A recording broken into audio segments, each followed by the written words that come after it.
So welcome to the session. Today's speakers will be the developers of the SHOT solver, Andreas Lundell and Jan Kronqvist. As you might know, SHOT is an open source solver for mixed integer nonlinear programming problems and is included in the GAMS-based distribution. So Andreas and Jan will demonstrate the solver and how to use it in conjunction with GAMS.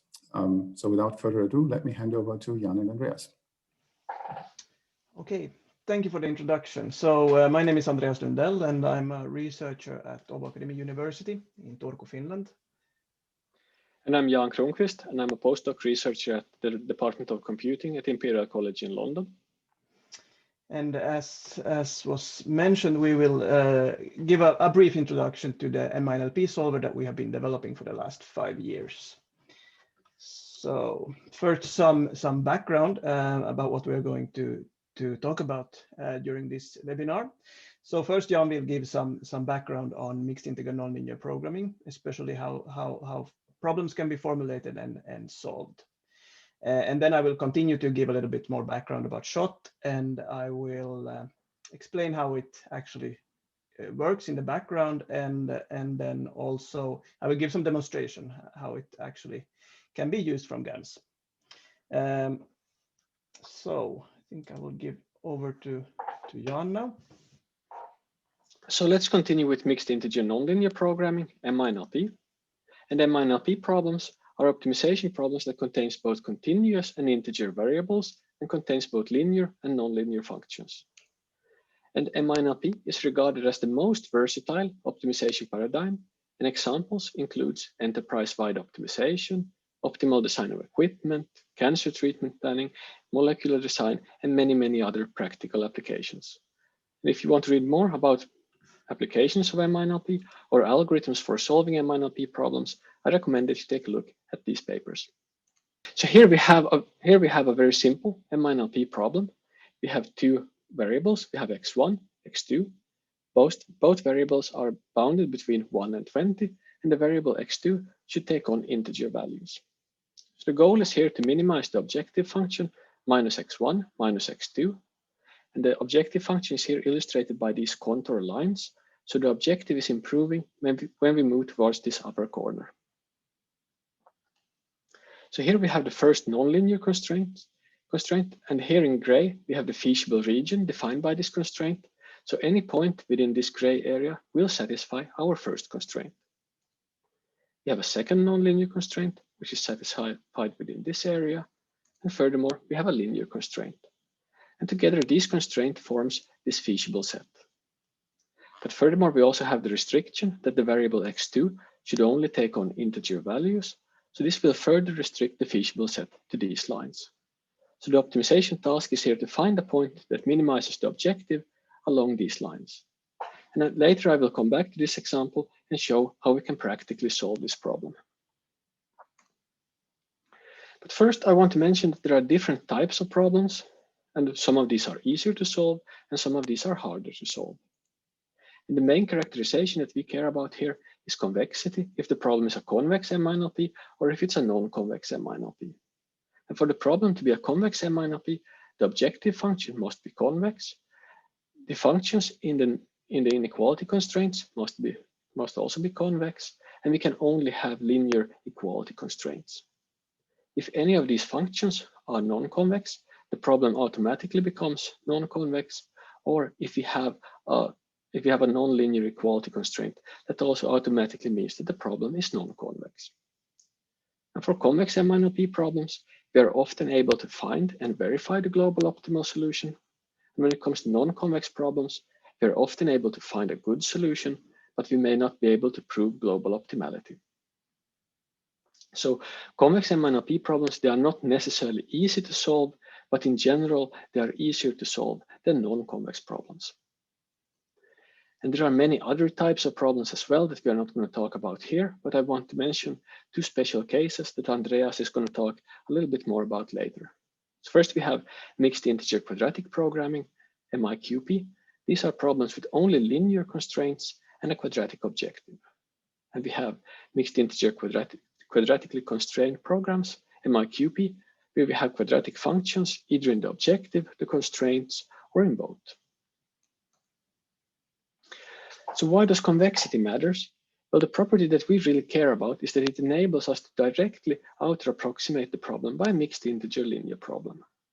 So if we have a convex function, as this one here, if we linearize the function, then we will obtain a valid underestimator of the function. So as you can see here, the linear approximation is always less than or equal to the actual function.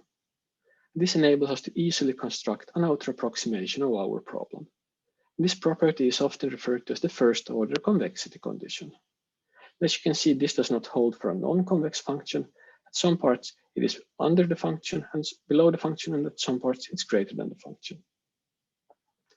Another important property for convex MINLP problems is that if we fix the integer variables, then we are left with a convex NLP problems. And these are problems that can be solved efficiently. I also want to mention that SHOT can identify convex functions and treat these differently. So if SHOT is able to figure out that the problem is convex, it changes its tactics and uses different algorithms to fully exploit the convex properties to solve the problem as efficiently as possible. And I wanted to talk a little bit about the philosophy behind solving these problems. As we see it, this is a two-sided task. We first need to find the optimal solution. And in SHOT, we have the so-called primal search, which focuses on finding feasible solutions. And here, remember that any feasible solution will give an upper bound on the optimal objective value, because we are trying to minimize the objective function. So if we have a solution that satisfies all of the constraints, then it directly gives us an upper bound on the optimal objective value. And the second task here is to prove that no better solution exists. And in SHOT, we have the dual search, which focuses on giving a tight lower bound on the optimal objective value. And we consider the problem to be solved if the upper bound is equal to the lower bound or within an acceptable tolerance. And I also wanted to talk about the problem formulations, because the problem formulations are important, because some of the problem formulations are better suited for certain algorithms. And the difference in solution time can really be huge. So here we have two problems that we consider to be equivalent. We have the same objective function, and we basically have the same constraints in both problems. So here we just have a single constraint consisting of these two nonlinear functions. Here, this single constraint has been split up into two nonlinear constraints by including two auxiliary variables. But any feasible solution to this problem is also a feasible solution to the other problem.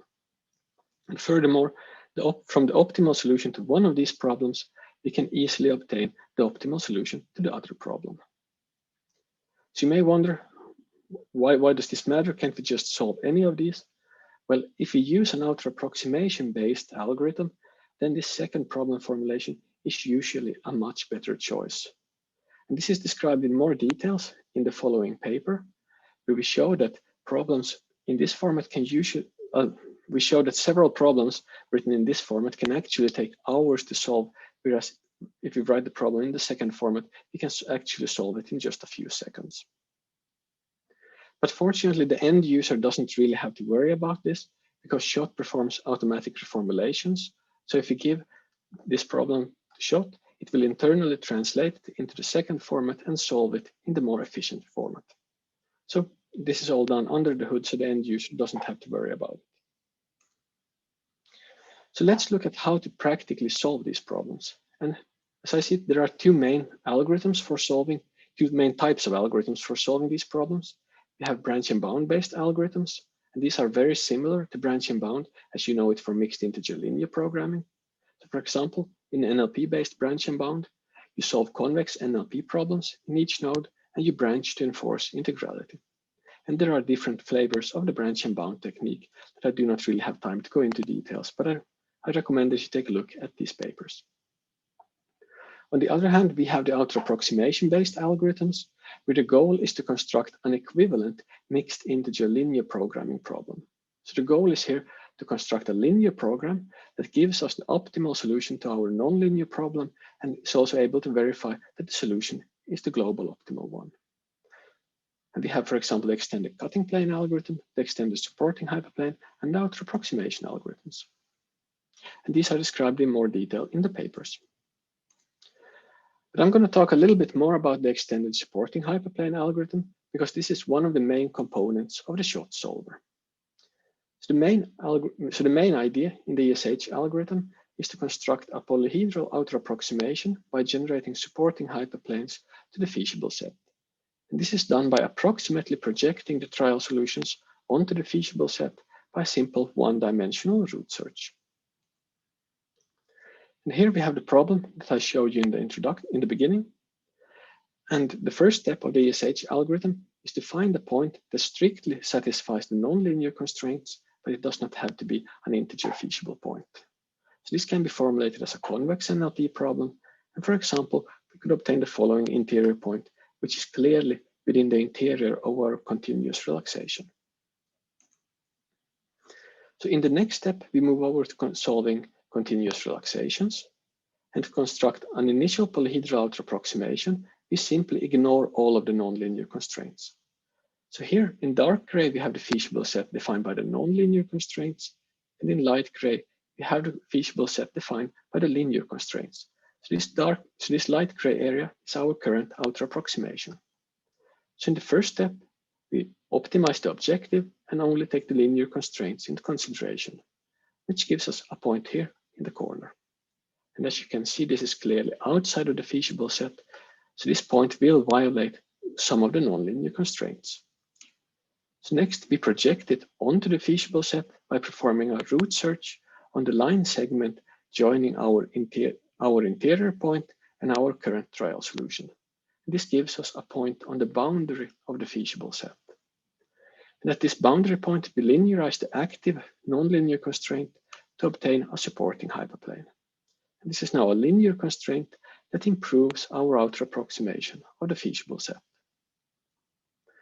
We then repeat the procedure, again solve an LP relaxation, which gives us a point up here. Again, it is not a feasible solution, so we project it onto the feasible set, generate another supporting hyperplane, and we repeat the procedure. Each of these LP relaxations, they do give us a valid lower bound on the optimal objective value, and they form an initial outer approximation of the feasible set. As you can see here from the figure, these three supporting hyperplanes already forms a decent outer approximation of our feasible set. So these three linear constraints, they give us quite a good approximation of the nonlinear constraints. But this procedure alone will not in general result in an integer feasible solution.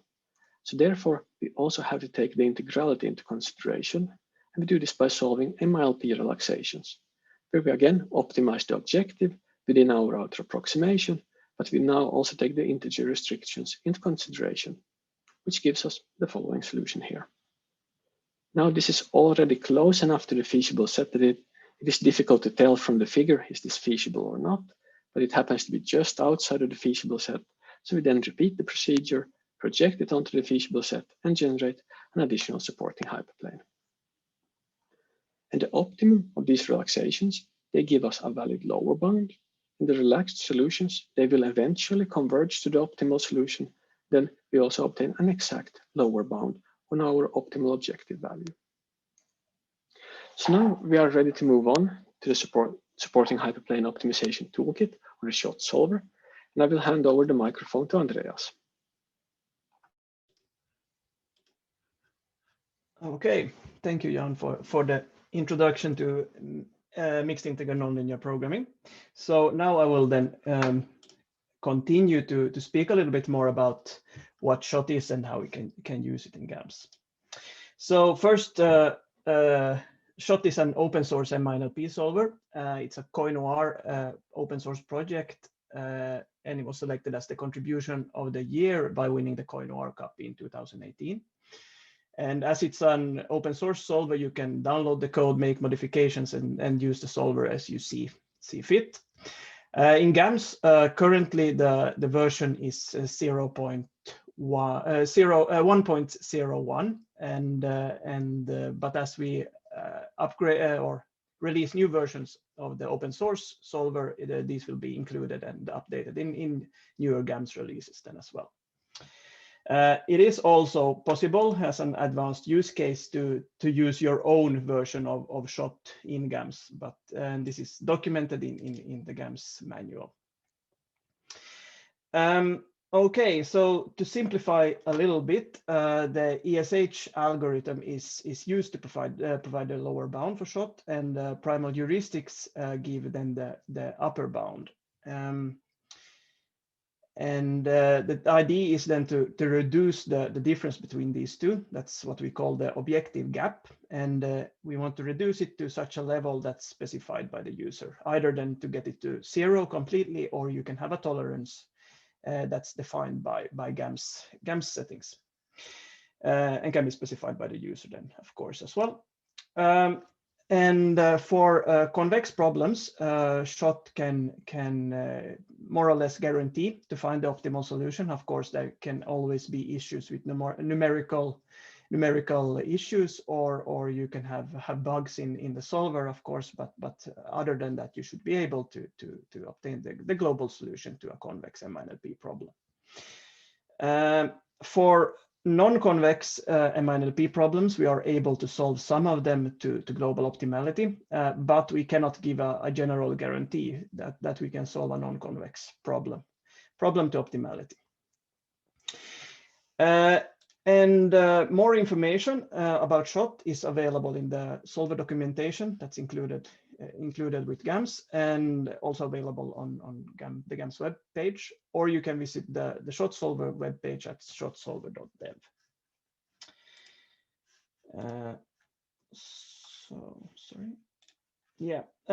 So just a little bit of illustration of the performance of SHOT on convex problems.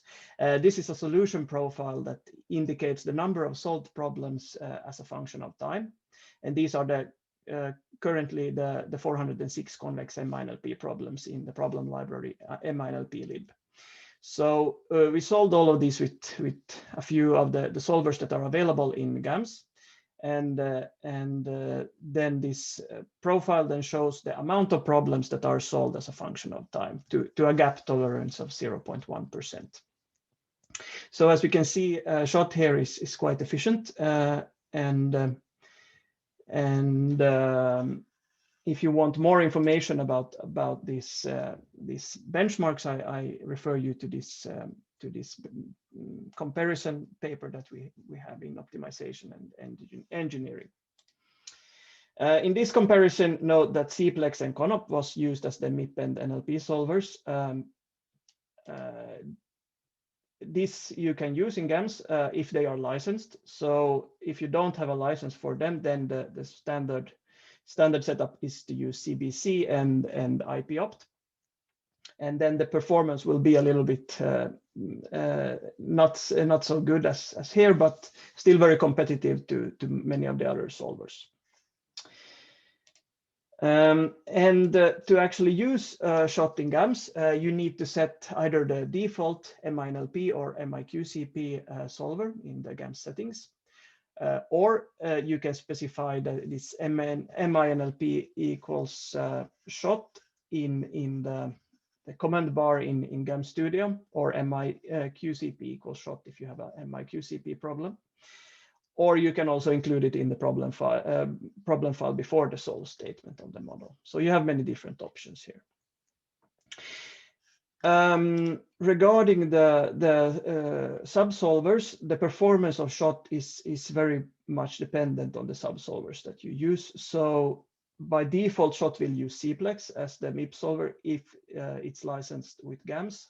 Otherwise, it will default to CBC. If you have a license of Gurobi, it can use that as well, even if you have an academic license. So that's a good option as well, as I will talk a little bit more on later. Regarding the NLP solver, any of the licensed NLP solvers in GAMS can be used with SHOT. And what NLP solver or also MIP solver that you will use can be determined by changing the setting in a solver option file that I will illustrate a little bit later. If you don't specify the NLP solver, SHOT will then select the best one available, but you can certainly change this solver if you want to. So depending on the subsolvers, SHOT can actually solve different types of problems to global optimality. When speaking about convex problems, it doesn't really matter. Then it's just an issue of performance, which solver performs better. You can actually get solve more or less any convex MINLP or its subclasses convex MIQP or MIQCP to global optimality with all the three different options for MIP solvers. However, when we consider non-convex problems, then it gets a little bit more complex.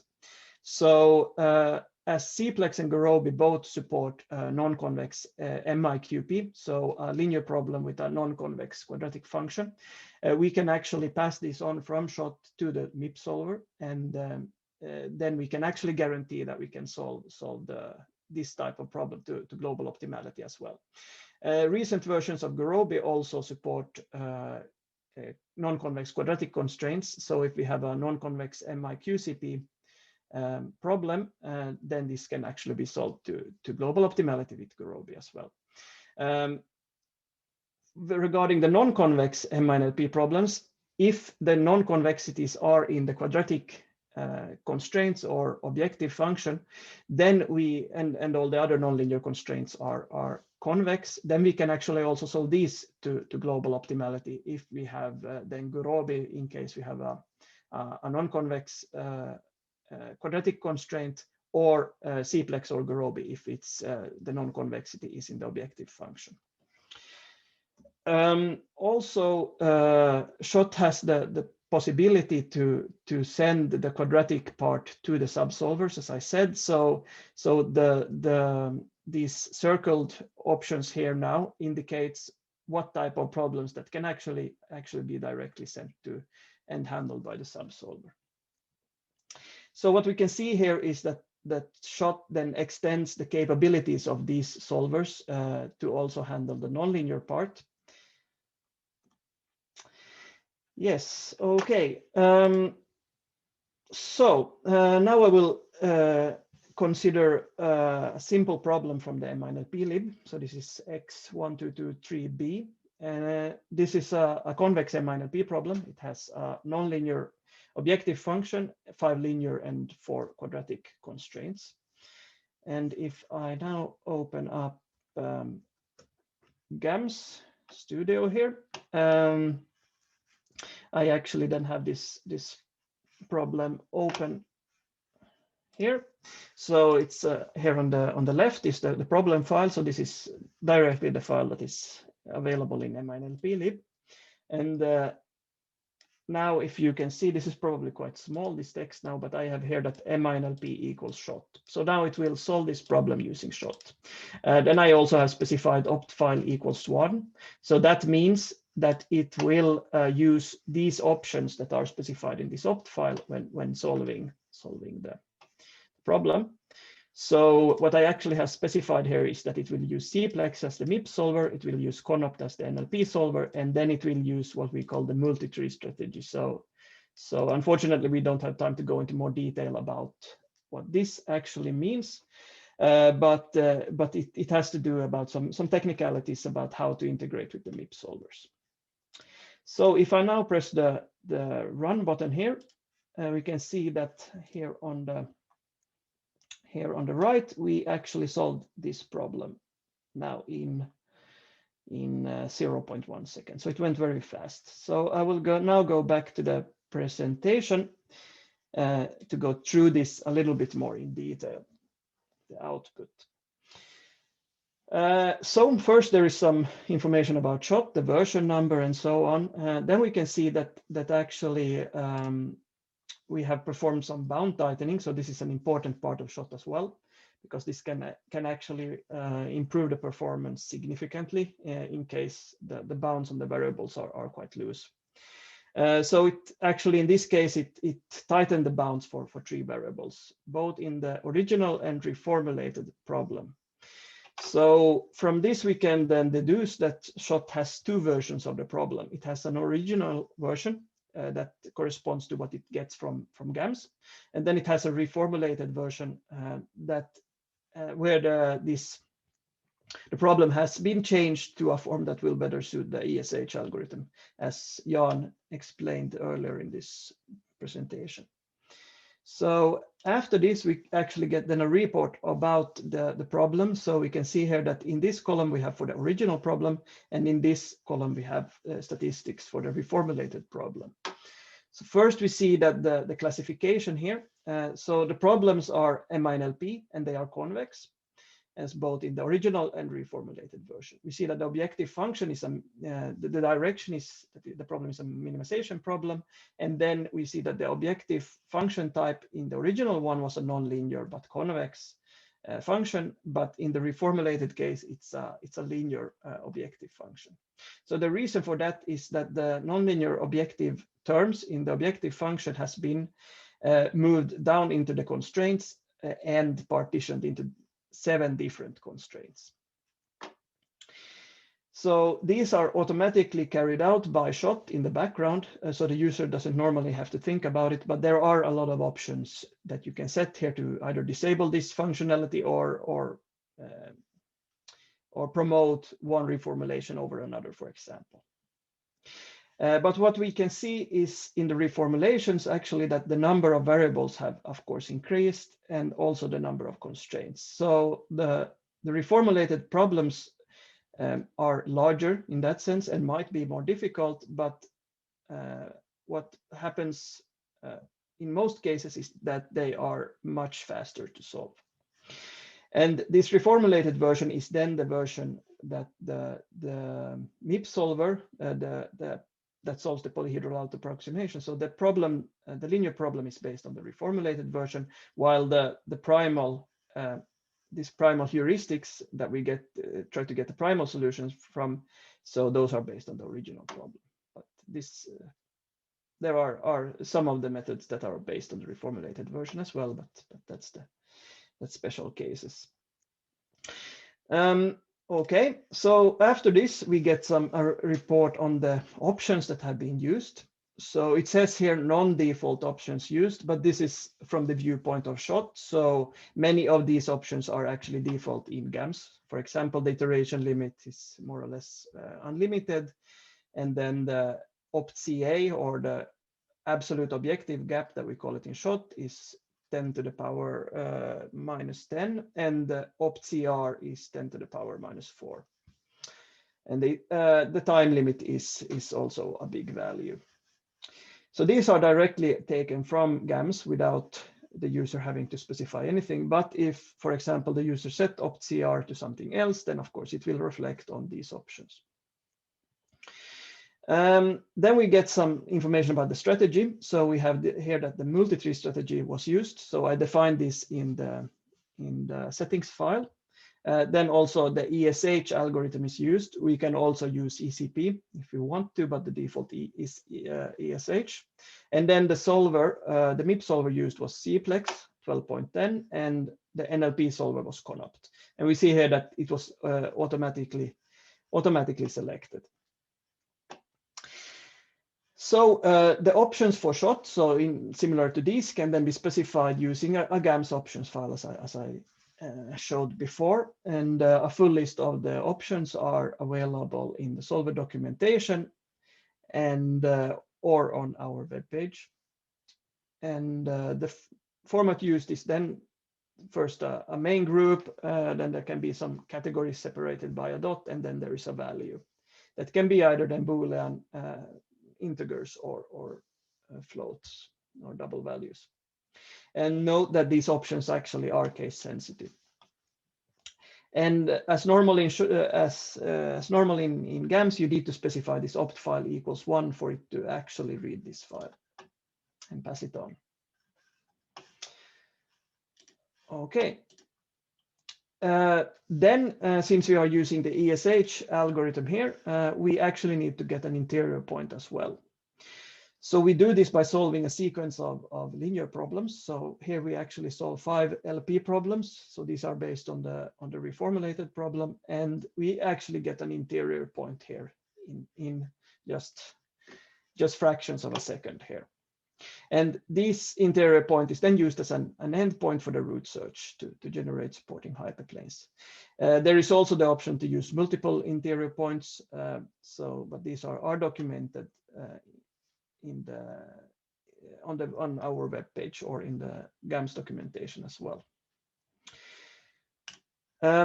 Okay, and now we go on to the main iterations. So these are the main ESH iterations in this case. Now it actually depends on what type of subsolver we use. So if we use a MIP solver that cannot handle quadratic constraints in this case, then all quadratic constraints are handled as general nonlinear constraints, and linearizations of them are generated using the ESH algorithm. So then we solve LP and MILP iterations in this case, or LP and MILP problems in each iteration. If we instead have a MIQC-QP or MIQCP solver, as it's called in GAMS, for example, Cplex or Gurobi in this case, that can handle then convex quadratic constraints, then we solve quadratic problems in each iterations, because then all the quadratic terms are directly passed on to the MIP solver in the same way as linear constraints are. And this is normally much faster to use quadratic subproblems.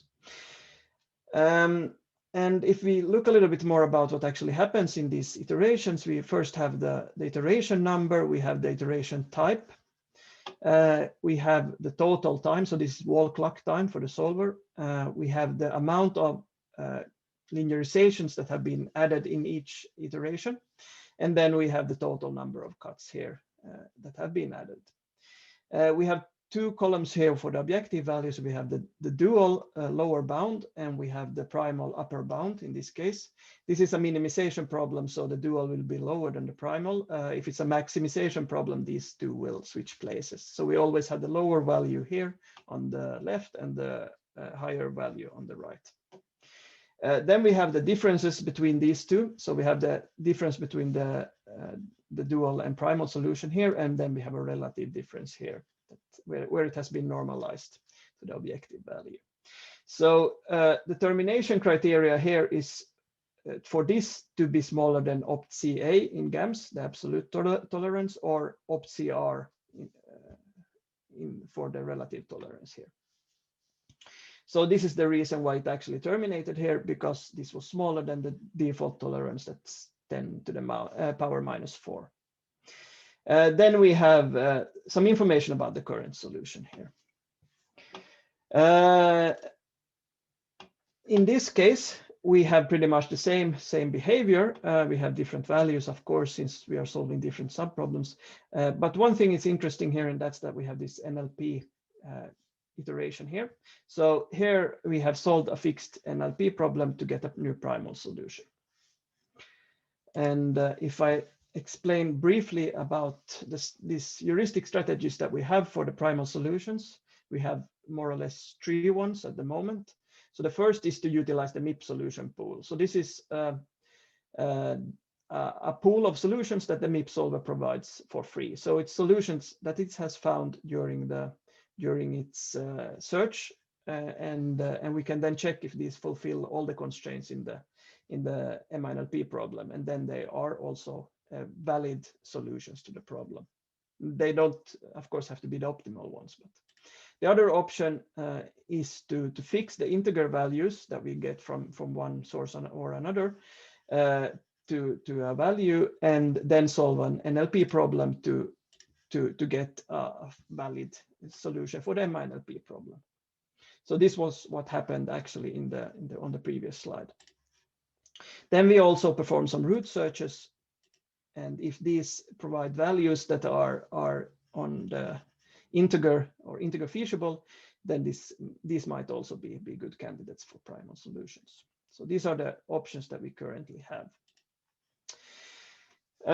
And after the main iterations have been completed, then SHOT terminates, and and we get this final report here. So first we get a status why it has terminated. So it terminated since the relative gap met requirements. So it met the opt-CR value that was passed on from GAMS. And then it says a little bit something about the solution. So this is a globally optimal primal solution found. And then we get the bounds here from the solution on the objective value. So we see that these are not completely the same, the lower and upper bound, but they are within this tolerance that was given. Then we have some more information about the determination criteria that were not fulfilled. So it's enough that one of them are fulfilled, but they don't all have to be, but they are printed here for the user to see. Then some statistics about the amount of problems that actually was solved in this case. This was now for with CBC as the subsolver. So we only solved LP and MILP problems.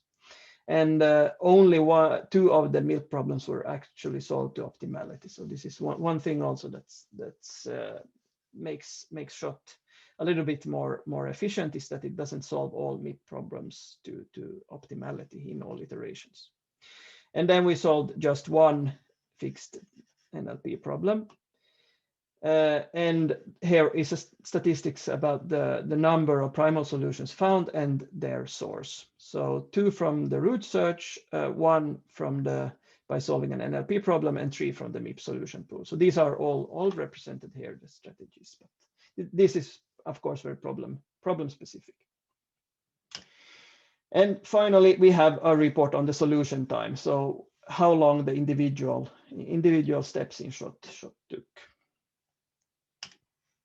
Okay, so I will now go on to solve a problem that's a little bit more difficult. So this is also a convex MINLP, F07, also from MINLP lib. So 114 variables, 42 of which are binary. So if I now switch to GAMS here and open that file here. Here now I remove this opt file, so now it just uses the standard options, the default options. However, I put here threads equal to 4. So the MIP solver can use many threads if you specify a value here over 1. And this is something that makes it much more efficient. So you should use as many threads as possible. Note that if you use too many, it will actually make it slower as well. So it's a little bit trial and error to see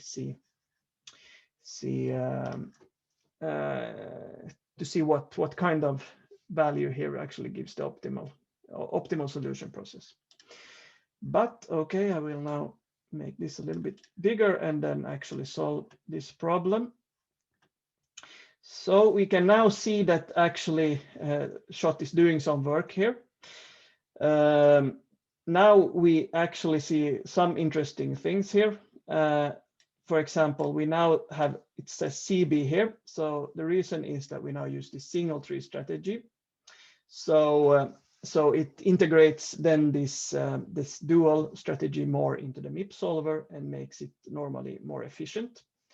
And this is done by using callbacks. So every line here now, where it says callback, is where the MIP solver has found a new feasible solution. Note also that not all iterations are printed. So SHOT doesn't print out the iterations where nothing interesting has happened. For example, if either the dual or primal bound here was not improved, then it might not print this value. We also solved here a couple of NLP problems in this iteration, and then finally we found the correct solution here in about, let's see, in 17 seconds. This would actually be much faster if I didn't have Zoom running. But it's still quite fast for this problem to solve it. Solve it in 17 seconds. Okay, so that was a convex problem. Now I will demo the solution of 2 non-convex problems. The first one is this Sport Tournament 20. So this is actually a MIQCP problem. It has 191 variables, so this isn't really a big problem either. 190 of these are binary.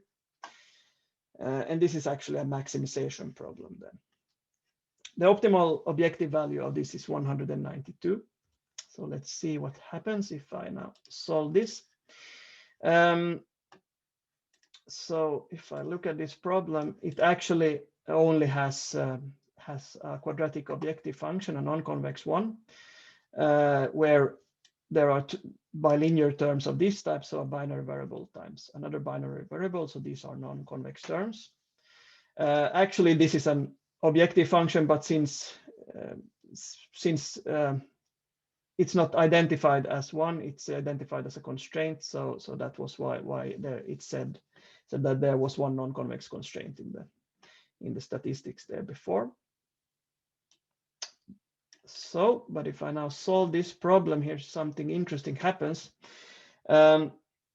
You can actually see now that it doesn't show the normal shot output. It actually shows the output of Cplex. So if you have ever run Cplex, you see that this looks pretty much just like vanilla Cplex output.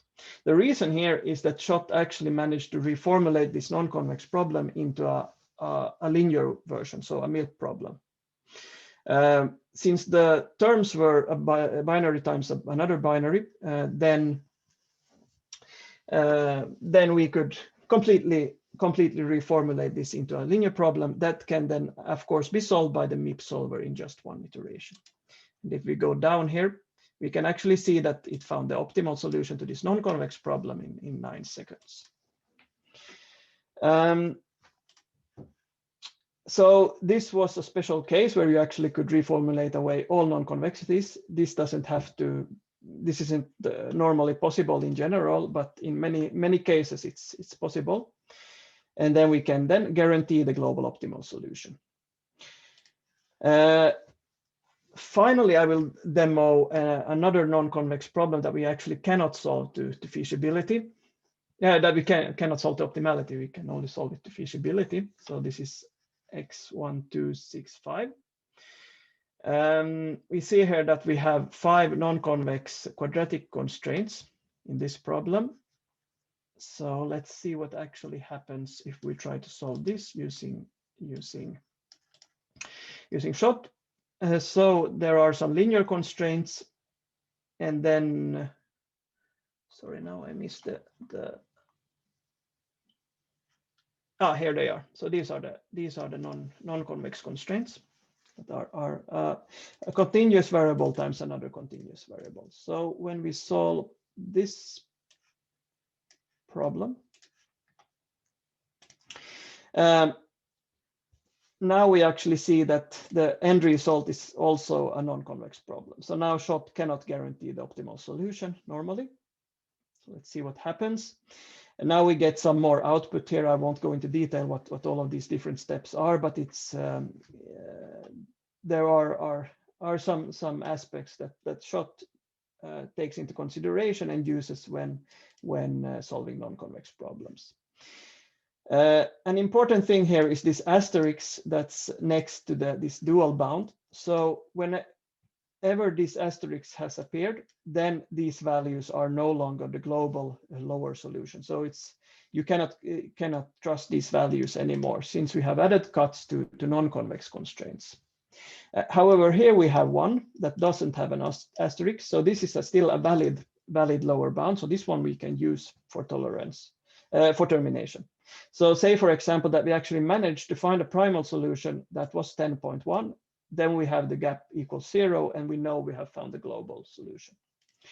In this case, we don't manage to get it, but we can see at the primal values here that they actually go down and down, but then they won't go all the way down to the optimal value. That's actually 10.3 in this case, but only to 11.6. So we see here now what shot writes. So it says that a feasible primal solution found to the non-convex problem, but we cannot guarantee optimality to the given termination criteria. So we might have found the optimal solution here, but shot cannot guarantee it. And as we know that 10.3 is the optimal value in this case, we know that this is not the optimal solution, but still it's a quite good quite good solution.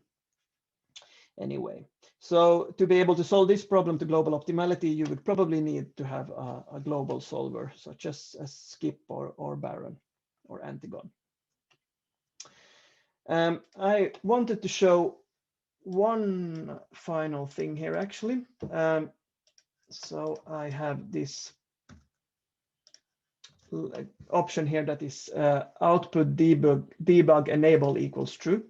So if I now run this problem with this, nothing seems to have happened, but actually in the background something did happen. So if we look now, sorry, I didn't save the file. So now I have to rerun it. Yes, so now we actually see here that SHOT writes out something about the debug directory. So depending on the platform that you're using, these might be in different places, but if we run it, I will show this folder here. Now I apologize because everything is quite small, so I don't know if you see the file names. But there are a lot of files here. So for example, there are the MIP iterations. The problems are in CPLEX format here, so you can just see what cuts have been added and so on. And then there are all the solution points and such things. But one of the interesting things here is let's see if I find it. It's the original problem. Just move it over here. So this is the output, just a textual output from SHOT about the problem. So it says a little bit about the constraints here, that this is a quadratic and non-convex, and these are linear and convex, of course. And then you get some information about the variable bounds and such here. And it says actually here that the problem does not seem to be non-convex.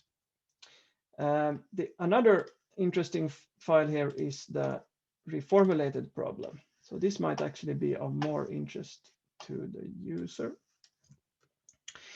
So this is the reformulated version of the problem. So we can now see that it's still non-convex. These terms, they have actually not changed because SHOT was not able to reformulate them. But if it would have been possible, then you would have had these things here.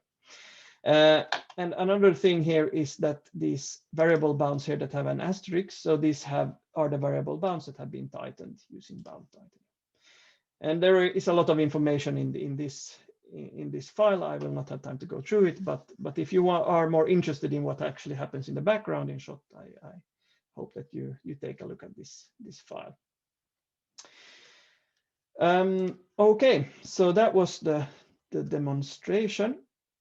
And then some concluding remarks. So as was mentioned, SHOT is an open source solver for MINLP problem. It is available in the GAMS base module. And SHOT is under active development. So now and then there are new releases, and these are then released with newer versions of GAMS then as well. More information can be found either in the GAMS documentation for the solver or on our webpage, shotsolver.dev.